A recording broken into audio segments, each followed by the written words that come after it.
belajar dan pembelajarannya. Jadi dengan adanya ontologi, ilmu memiliki batas dan fokus kajian yang jelas, sehingga tidak bercampur dengan bidang ilmu yang lain. Jadi ontologi ialah cabang filsafat ilmu yang membahas tentang hakikat suatu ilmu atau apa yang menjadi objek ilmu. Lalu yang kedua adalah epistemologi. Ada yang tahu nggak nih epistemologi itu apa? Epistemologi itu membahas tentang bagaimana sih ilmu pengetahuan itu diperoleh, bagaimana sih ilmu pengetahuan itu didapat. Jadi epistemologi itu menjelaskan tentang metode, cara berpikir, serta proses pengujian kebenaran suatu ilmu. Dalam ilmu pengetahuan, kebenaran diperoleh melalui penelitian, observasi, eksperimen, dan analisis yang sistematis. Oleh karena itu, epistemologi itu sangat penting karena membantu manusia memperoleh pengetahuan yang dapat dipertanggungjawabkan. Jadi intinya epistemologi itu ialah membahas tentang bagaimana sih ilmu itu bisa didapat, bisa diperoleh, ya kan?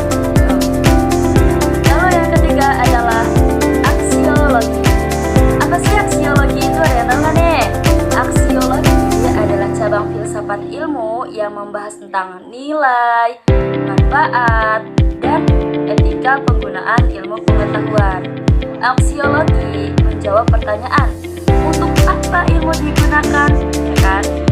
Jadi, ilmu pengetahuan harus digunakan secara bijak dan bertanggung jawab agar memberikan manfaat bagi kehidupan manusia. Contohnya nih, perkembangan teknologi dapat membantu pendidikan dan komunikasi, tetapi juga harus digunakan dengan etika agar tidak menimbulkan dampak negatif, ya kan? Lalu apa sih keterkaitan ketiganya? Ontologi, epistemologi, terus aksiologi itu saling berkaitan dalam membentuk filsafat ilmu. Ontologi menentukan apa yang dikaji, epistemologi menjelaskan bagaimana cara memperoleh ilmu tersebut, sedangkan aksiologi mengatur bagaimana ilmu itu digunakan. Ketiga aspek ini menjadi fondasi penting agar ilmu pengetahuan berkembang secara terarah, benar, dan bermanfaat bagi kehidupan manusia. Jadi dapat kita ambil kesimpulan dari tiga aspek tersebut, yaitu filsafat ilmu itu membantu manusia memahami hakikat